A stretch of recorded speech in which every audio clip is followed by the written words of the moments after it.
एक आचार्य होने के पूर्व एक बहुत ही संवेदनशील विद्यार्थी होता है। कहते हैं कि एक शिष्य की श्रद्धा ही आचार्य हो जाना है।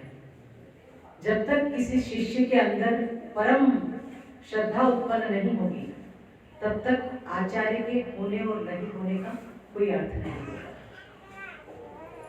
भारत की संस्कृति में आचार्य देवो भव इस तरह की परंपरा को पूर्ण करते हुए ऐसे आचार्य जिनकी सिद्धि, जिनकी बुद्धि, जिनके संस्कार, जिनके ज्ञान, जिनकी पराकाष्ठाएं संपूर्ण राष्ट्र को उसके वैभव की ओर ले जाने की परंपरा को पूर्ण करने की रही है। और आज जब सरस्वती शिशु मंदिर के इस ग्राम्य अंचल, सुदूर गिरी और कंदराओं में फैले हुए विद्यालय जो अपने कम साधनों में अधिक शिक्षण को बढ़ावा दे करके समाज में सांस्कृतिक और सुसंस्कृत होने के मूल्यों की परिपाटी को पूर्ण करने का काम करते हैं, तब सरस्वती शिशु मंदिर के विद्या भारती के आचार्य वंदनीय होते हैं, अभिनंदनीय होते हैं। तो एक आचार्य जिसकी परंपरा, जिसका कुल, जिसका वैभव, जिसके संस्कार, जिसकी नीति, जिसकी रीति, जिसकी समूचे लक्ष्य और ध्येय की प्राप्ति ही शिक्षा और संस्कारों को लेकर के चलने की हो, वो आचार्य हो कैसा? क्या सिद्धियां, क्या बुद्धियां, क्या गुण, क्या धर्म, क्या विचार, कैसे आचार? तो किसी ने कहा है, पूजे जाने की इच्छा हो देवता बनो, पूजे जाने की इच्छा हो देवता बनो, स्वच्छंद विचरना चाहो पशुता अपना लो, गर कुछ करने की मन में ठानी है, कुछ और नहीं बस फकत आदमी बन जाओ। तो इस आचार्यत्व से लेकर के व्यक्ति के निर्माण की प्रक्रिया को पूर्ण करने का जो ध्येय एक आचार्य के अंदर होना चाहिए। किसी ने प्राचीन समय के अरण्यालय में पढ़ने वाले आश्रम में महर्षि सुधीर्घ के बहुत बड़े शिष्यत्व के बीच में एक ने पूछ लिया कि आचार्य बताइए, हमेशा नदियों की पूजा क्यों होती है जबकि समुद्र तो जल से अपलावित पड़े? तो आचार्य सुधीर्घ ने कहा, जो बांटते रहते हैं, जो लुटाते रहते हैं, जो मिटते रहते हैं, जो बंटते रहते हैं, हमेशा पूजा उन्हीं की होती है। यानी जो अपने अंदर का समूचा बांटते रहते हैं, लुटाते रहते हैं, हमसे आगे पथ को प्राप्त करने की परिधि की सीमाओं को पार कर ले, ऐसे आचार्य जब अपने शिष्यत्व को, अपने शिक्षण के दौरान अपने शिष्य को बनाने की पराकाष्ठा को पूर्ण करते हैं, तब वो आचार्य बनकर के उनके नीचे आने वाला प्रत्येक शिष्य नतमस्तक होने लगता है। तो ऐसे वशिष्ठ, विश्वामित्र, वेदव्यास, विवेकानंद जैसे आचार्यों की परंपरा और कुल के लोग जो हम एक समूचे समाज और समाज के शिक्षण का दायित्व हम पर है, हम उस दायित्व को निभाने वाले लोग हैं। हो सकता है वेतन कम होगा, मानदेय कम होगा, जीवन के पूरे ध्येयों को पूर्ण करने की निष्ठा तो रखते होंगे, किंतु पूर्णता करने का साधन नहीं जुटा पाते होंगे। किंतु संसार के किसी भी क्षेत्र में अगर जाएं तो किसी वकील को कोई नतमस्तक नहीं होता, किसी डॉक्टर को कोई नतमस्तक नहीं होता, किसी राजनेता को कोई नतमस्तक नहीं होता, किसी बैंक के अधिकारी को कोई नतमस्तक नहीं होता, किंतु भीड़ में एक आचार्य अगर निकल जाएगा और उसके शिष्य, उसके भैया और बहन चाहे डॉक्टर बन जाए, नेता बन जाए, अधिकारी बन जाए, आईएएस बन जाए, वो दौड़ता हुआ आएगा और अपने आचार्य के नतमस्तक हो जाएगा। ये होता है आचार्य का आचार्य। तब भारत की परंपरा उस आचार्य, उस शिक्षण की गुणधर्मिता को नतमस्तक होता है। तब गडरियों के झुंड से एक नन्हे से बालक को ढूंढ के लाने वाला चाणक्य उसकी मां को कहता है कि अगर तू नहीं देगी तो मैं इसे छीन कर ले जाऊंगा, क्योंकि ये आज या अभी या आने वाले भवितव्य में 400, 500, 1000 गडरियों के झुंडों का मालिक हो जाएगा। किंतु भारत का भवितव्य इसे पुकार रहा है और मैं किसी भी हालत में इसे ले जाकर ही रहूंगा। तब चणकपुत्र चाणक्य एक गडरिये के झुंड से चंद्रगुप्त मौर्य को छीन कर ले जाता है और भारत की समूची सत्ता को स्थापित करके ये बताता है कि आचार्य में अगर ध्येय है, आचार्य में अगर गुण है, आचार्य में अगर श्रेय है, आचार्य में अगर आत्मविश्वास है, आचार्य में अगर निष्ठा है, प्रखरता है, प्रावीण्यता है, तो एक बालक के बोध को सूंघ सकता है और सूंघ कर उसकी संपूर्ण जिज्ञासा को शांत करके भारतीय साम्राज्य के स्वतंत्र रूप से स्थापित होने वाले उस गुप्त साम्राज्य के अधिपति को स्थापित कर सकता है। तो यह आचार्य में होना चाहिए। तो कैसा हो आचार्य, क्या गुण हो उसमें, कैसी धर्मिता हो, कैसे संस्कार हो, कैसा आचरण हो, कैसी नैतिकता हो, कैसा चारित्र हो। सबसे बड़ा अगर कोई गुण आचार्य में हो तो वो चारित्रिक रूप से प्रबलता। किसी ने कहा है, गिरी से गिरकर जो मरे मरे एक ही बार। गिरी से गिरकर जो मरे मरे एक ही बार, और चरित्र गिरी से जो गिरे बिगड़े जन्म जाए। तो एक आचार्य के चरित्र के निर्माण की प्राथमिकता पहले होना चाहिए। चारित्र कैसा हो कि जिसकी उज्ज्वलता, जिसकी धवलता को देख करके उसका आभामंडल प्रत्येक जन समुदाय को नतमस्तक होने के लिए आतुर कर दे।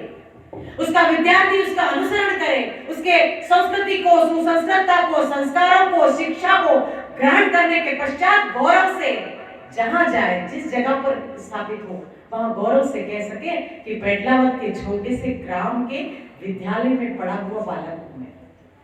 अपने सरस्वती शिशु मंदिर की परंपरा विश्ववंदनीय हो गई है। दुनिया के किसी भी क्षेत्र में, किसी भी संगठन में, किसी भी इंस्टीट्यूट में काम करने वाले बच्चे, अगर 1000 बच्चों के बीच में भी शिशु मंदिर के किसी बालक को किसी योग्य कार्य के लिए चुना जाएगा तो वो सितारे की तरह, तारे की तरह चमकता हुआ दिखाई देगा। क्योंकि उसका आचार, उसका विचार, उसकी भाषा, उसका पहनावा, उसका भोजन, उसका भ्रमण सब अनुशासित, सुसंगठित और सुसंस्कृत रहेगा। इसलिए शिशु मंदिर में ऐसा कहा जाता है कि जीवन का निर्माण यहाँ निष्दिन चलता है, स्वर्ण यहाँ मत ढूंढो, यहाँ मानव ढलता है। मोती, माणिक्य और स्वर्ण के पुरस्कारों से लगा हुआ यहाँ का छात्र नहीं हो सकता। यहाँ जीवन के अनुसंधानों को सीख करके जीवन के निर्माण की प्रक्रिया प्रतिदिन, प्रतिपल, प्रतिक्षण चल रही है।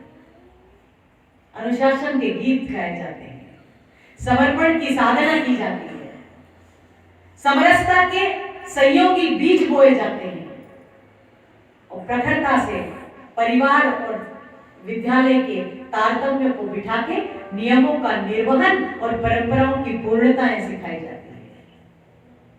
संसार का कोई ऐसा विद्यालय नहीं है जहां आंगन में रंगोलियां बनाई जाती हो,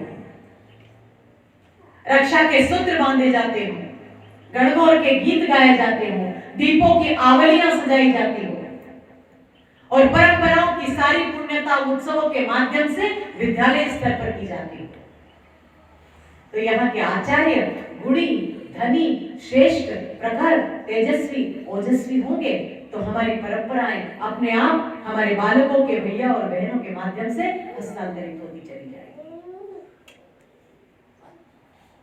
गुण के गाहक सहस नर, बिन गुण लगे न कोई। जैसे कागा कोकिला, शब्द सुने हर कोई। शब्द सुने हर कोई, कोकिला सभी सुहावन। काग सब भय अपावन। दोनों के एक रंग, काग सब भय अपावन। गुण और धर्म, रंग और रूप एक समान होने के बावजूद भी अगर हमारे गुण में, हमारे विशेषता में, हमारे चारित्र में, हमारी कर्मठता में, हमारे कार्य करने की क्षमता में और हमारे आत्मविश्वास में बल नहीं है तो कितनी भी मीठी वाणी है, कितने भी मणिमाणिक्य पहने हैं, कितने भी ओजस्वी तेजस्वी हैं, किंतु चारित्रिक रूप से पतित व्यक्ति को किसी भी क्षेत्र में सम्मान मिलना असंभव है। तो आचार्य की पहली विशेषता है चारित्रिक रूप से प्रबल होना। फिर हमने पहना कैसा है, हम क्या पहनते हैं, हम कैसे चलते हैं, हमारे क्या आचरण है, उस पर भी प्रत्येक आचार्य कहते हैं कि हम विद्यार्थी की परीक्षा लेते हैं, कदाचित नहीं। आचार्य की परीक्षा विद्यार्थी प्रतिपल प्रतिक्षण लेता है, और परीक्षा लेने के साथ साथ नगर में, गांव में उसकी प्रतिष्ठा को स्थापित करता है। विस्थापित और स्थापित करने का काम हमारे बालक भैया और बहन करते हैं। एक आचार्य ने, एक दीदी ने आज किस तरह का वस्त्र पहना है, किस तरह की वेशभूषा है, किस तरह के आभूषण पहने हैं, वो पहन करके आई है, वो चल कैसे रही है, उन्होंने कैसे शब्दों का इस्तेमाल किया है, उनकी भाषा कैसी है, इस पर सारे आचार्य का व्यक्तित्व टिका रहता है। एक बालक के साथ आत्मीयतापूर्ण, स्नेहपूर्ण, सामंजस्यपूर्ण, सौहार्दपूर्ण, बिना किसी पक्ष को रखे निष्पक्षतापूर्ण एक आचार्य का जीवन हो तो छात्र अपने आप, विद्यार्थी अपने आप उससे प्रभावित होता है। और फिर भारत की परंपरा, समर्थ गुरु रामदास जी ने शिवाजी महाराज को जन्म दे दिया। स्वामी रामकृष्ण भगवान ने विवेकानंद को जैसे विद्यार्थी को उत्पन्न कर दिया, और शांतिपनी के आश्रम में खेलते खेलते आश्रम के समस्त कार्य करते करते 16 वर्ष की अवस्था में जब भगवान कृष्ण अध्ययन अध्यापन को गए तो महर्षि शांतिपनी ने एक बार उनसे कहा कि कृष्ण, अब विद्या अध्ययन का अंतिम समय आ गया है, मांगो, कुछ मांग लो। कहा, भगवान क्या मांगू, मुझे क्या चाहिए, गुरु से क्या मांगू? कहा, मेरा मन रखने के लिए कुछ मांग लो। तो कहने लगे कि देव, मेरी एक ही वर मांगना है और एक ही इच्छा है कि जब तक जीवित रहूं मातृहस्तेन भोजनम, मुझे माता के हाथों से भोजन मिलता रहे। और इतिहास साक्षी है कि आचार्य के दिए गए आशीर्वाद के द्वारा भगवान जब तक जीवित रहे उनकी माता उनको भोजन देती रही। किंतु विनोबा भावे ने कहीं लिखा कि भगवान कृष्ण ने तो माता हस्ते ने भोजन मांग लिया अपने आचार्य से, किंतु उनके द्वारा एक बात जो छोड़ी गई वो मैं पूरी कर देता हूं। तो कौन सी? तो उन्होंने कहा, जिस तरह से माता हस्ते न भोजन में, उस तरह से मातृ मुखेन शिक्षणम हो जाए। यानी आचार्य और शिक्षण दीक्षण के क्षेत्र में अगर प्रारंभिक शिक्षा में आचार्य स्त्री होगी, मां होगी, भगिनी होगी, बहन या फिर महिला होगी, तो वो शिक्षण और दीक्षण का काम एक माता के रूप में करेगी। और माता निर्माता भवती, ऐसा शास्त्रों में कहा गया है। तो शिक्षा का जितना समूचा क्षेत्र है वहां अगर दीदियां प्रारंभिक शिक्षा को प्रारंभिक रूप से चलाएंगी, पढ़ाएंगी, सिखाएंगी, बच्चों को सुसंस्कृत करेंगी, और उनमें एक स्वतः ही प्राकृतिक गुण है स्नेह का, और इस स्नेह और आत्मीयता के गुण के माध्यम से दीदियां जितनी कर्मठता से, सौजन्यता से, स्नेह और आत्मीयता से, समर्पण से, इसका मतलब ये नहीं है कि भैया आचार्य अपने सद्गुणों से दूर है या अपनी शिक्षण प्रणाली को पूर्णता नहीं दे पाते हैं, किंतु शास्त्रों में भी कहा गया है कि परिवार की पहली पाठशाला है और पाठशाला की पहली जो गुरु है वो माता है। तो अगर एक नन्हे से बालक को आचार्य या दीदी के रूप में विद्यालय में भी मातृत्व सह या मातु सह, माता सह स्नेह मिलेगा तो वो बहुत अधिक प्रफुल्लित और स्नेहित होकर के अपने शिक्षण के क्षेत्र को और अधिक बना पाएगा। तो यहाँ तो श्रद्धेय भाई साहब भी देख रहे होंगे और मैं भी देख रही हूँ कि बंधुओं के तुलना में आचार्य के रूप में दीदियों की संख्या अधिक है। और क्यों न हो, देवियां देश की जाग जाए अगर, युग स्वयं ही बदलता चला जाएगा, शक्तियां जागरण गीत गाए अगर, युग स्वयं ही मचलता चला जाएगा।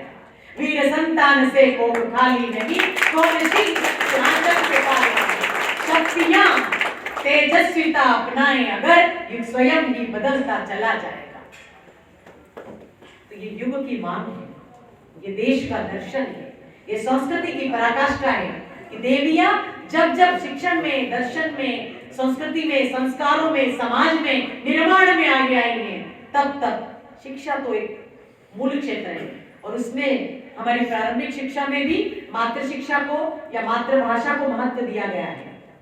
आचार्य होने के माने केवल और केवल हमारे विषय का ज्ञान तो होना ही है, परंतु संपूर्ण जिज्ञासा लिए हुए संपूर्णता और बहु क्षेत्र का ज्ञान हमारे अंदर होना चाहिए। और मुझे लगता है कि स्त्रियों में जो सौजन्यता, जो स्नेह, जो आत्मीयता होती है, शायद पुरुष वर्ग उस पराकाष्ठा पर पहुंचने के दूर रहता है। और यही कारण है कि प्रारंभिक शिक्षा स्त्रियों के, विनोबा जी ने कहा कि मात्र मुखेण शिक्षण, यानी माता के मुख से शिक्षण हो। तो विद्यालय के माध्यम से अगर दीदियां अपने आचार्यत्व के गुण धर्म को अपनाते हुए एक ललना को, एक पलना को, एक आने वाले नौनिहाल को और एक भारत के भवितव्य के निर्माण को करने की परंपरा को आप पूर्ण करने लगे हैं, तो हमारे ऊपर जिम्मेदारी है। किसी शायर ने कहा था कि आसमानों की तरफ फेंक दिए हैं हमने, आसमानों की तरफ फेंक दिए हैं हमने चंद मिट्टी के चरागों को सितारा करके। एक आचार्य में गुण होता है, आचार्य में धर्म होता है, आचार्य में श्रेष्ठता होती है, आचार्य में यह प्रावीण्यता होती है कि मिट्टी के चरागों को भी वो सितारा बना देता है। और आज विद्या भारती इस बात का गौरव महसूस करता है, विद्या भारती को इस बात की गरिमा है, हमको घमंड है इस बात का कि विद्या भारती से निकलने वाला प्रत्येक छात्र भीड़ में भी खड़ा रहेगा तो उसकी प्रदक्षिणा, उसकी प्रणाली, उसकी दीक्षा, उसकी शिक्षा, उसकी प्रावीण्यता श्रेष्ठता में परिवर्तित हो जाएगी। चाहे वो अमेरिका का अनुसंधान केंद्र हो या कोई यूनिवर्सिटी हो या विज्ञान का कोई क्षेत्र हो या चिकित्सा की कोई भाषा हो, हर जगह, हर कहीं, हर क्षण विद्या भारती के बच्चे, विद्या भारती के शिक्षक और आचार्य अपनी क्षमताओं का पूरा उपयोग उठा करके एक अच्छे गुणी, धर्मी, सुकर्मी और सुसंस्कृत छात्र का निर्माण करने में लगा रहता है।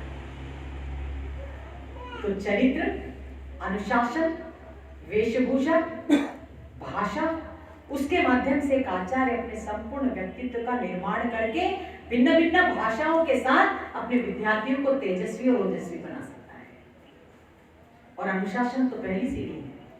किसी ने कहा है, अनुशासन का तेज देह की होगी अचल अकंपित बाती, अर्पण कर देंगे स्वदेश को हम अपने जीवन की थाती। और अनुशासन के इस प्रकाश में फिर भारत का भाग्य जगेगा।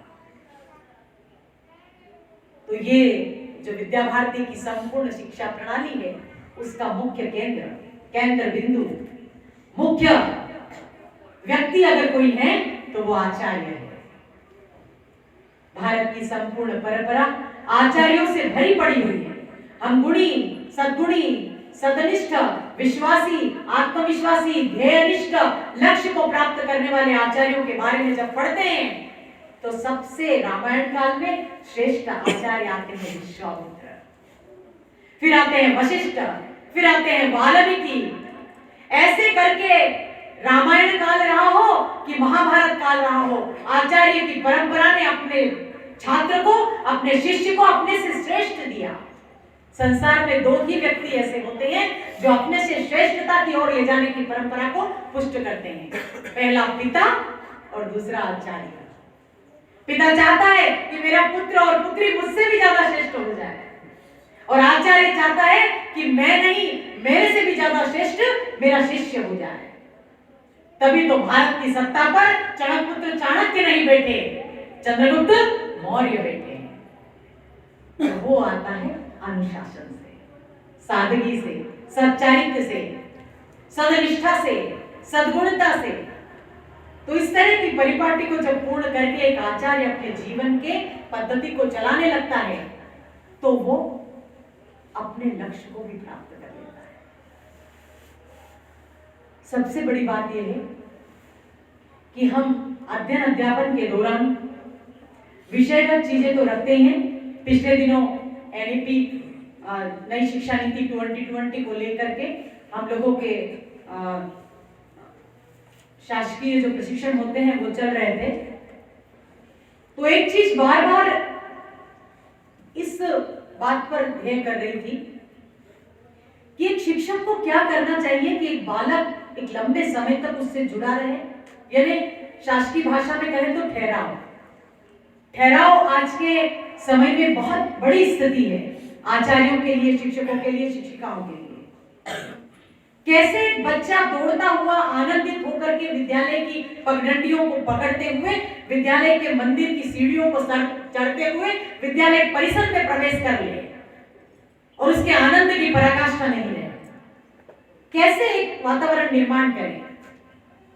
तो शिक्षक को अपने अंदर, आचार्य को अपने अंदर जीवन की उन सारी बहुमुखी प्रणालियों को जिंदा रख के एक आचार्यत्व को जीवित रखने की आवश्यकता है। अनुशासन के साथ आत्मीयता, अनुभूति और स्नेह का वातावरण बना करके एक शिक्षक और बालक की पूरी सामंजस्यता वाली प्रकृति को पूर्ण करने की परिपाटी हमको पूर्ण करना पड़ेगी। तो नई शिक्षा नीति के तहत आप भी जब बार नई शिक्षा नीति को सुनेंगे, आदरणीय भाई साहब जब बताएंगे तो आपको समझाएंगे कि उस शिक्षा नीति के तहत जिन बिंदुओं को समाहित किया गया है कि मातृभाषा में शिक्षा, प्रारंभिक शिक्षा, और दूसरा स्नेहपूर्ण दंड विहीन शिक्षा। अब वो समय गया कि भरी भरी कक्षा में हमने किसी छात्र को दंडित कर दिया तो वो अपमानित भी हो गया, दंडित भी हो गया, तो भी उसको कोई फर्क नहीं पड़ा, क्योंकि मेरे आचार्य हैं, मेरे गुरु हैं, मेरे शिक्षक हैं, उनको कहने का अधिकार है।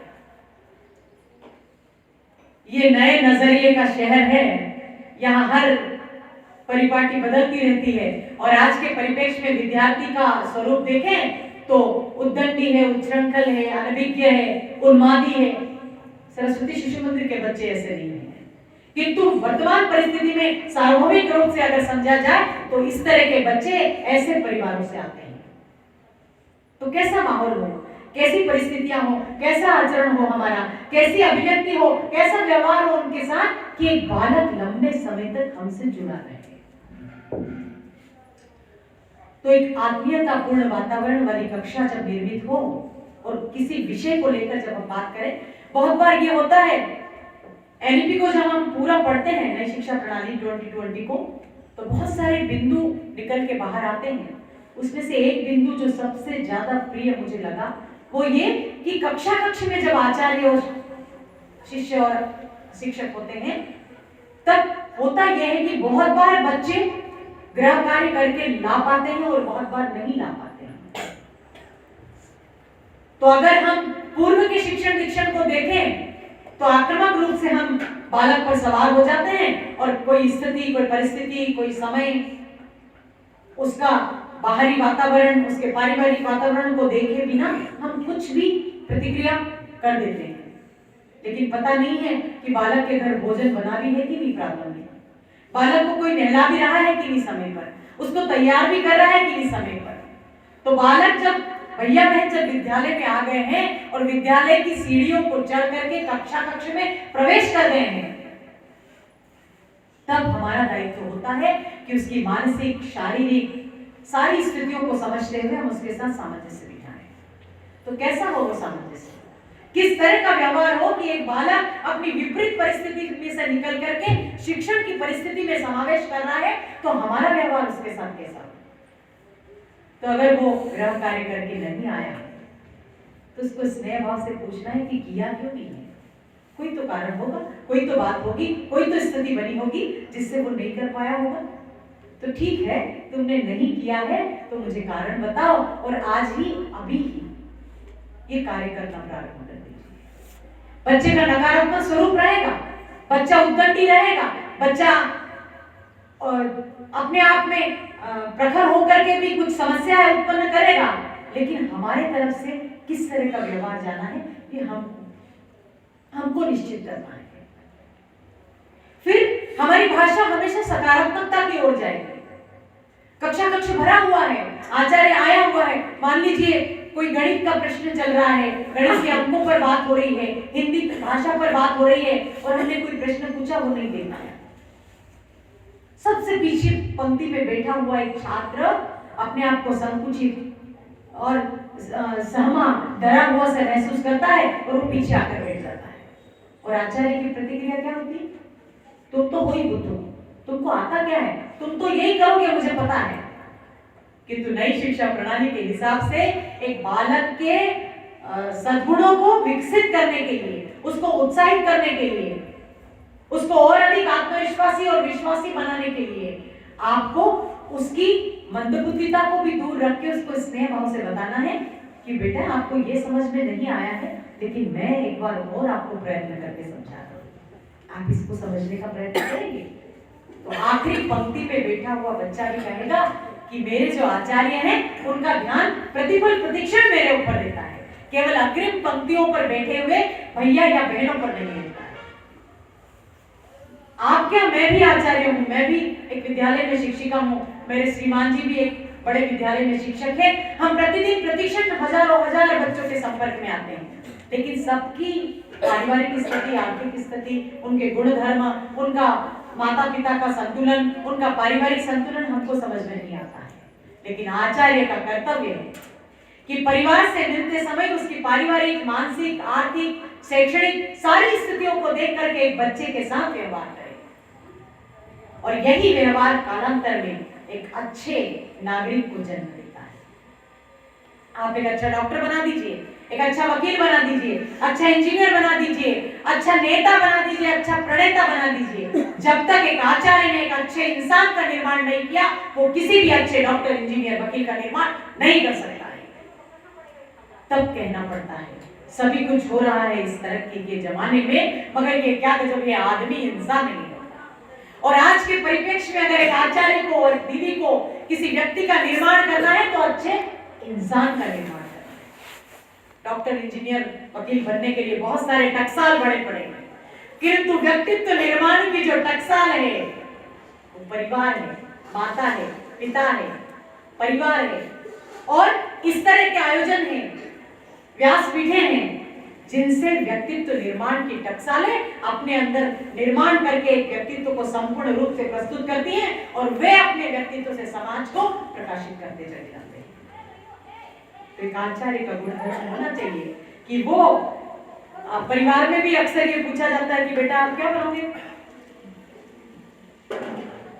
परिवार में भी पूछा जाता है कि आप क्या बनोगे। मान लीजिए आचार्य जी परिवार के संपर्क पर गए और उनके सामने परिवार के माता पिता, दादा दादी हमेशा इस बात को आगे लाते हैं, बताओ बेटा आप क्या बनोगे, फटाक से कह देता मैं डॉक्टर बनूंगा, रटा रटाया एक शब्द कि मैं इंजीनियर बनूंगा, मैं वकील बनूंगा, ये शब्द रटा रटाया रहता है कि मुझे ये बनना है।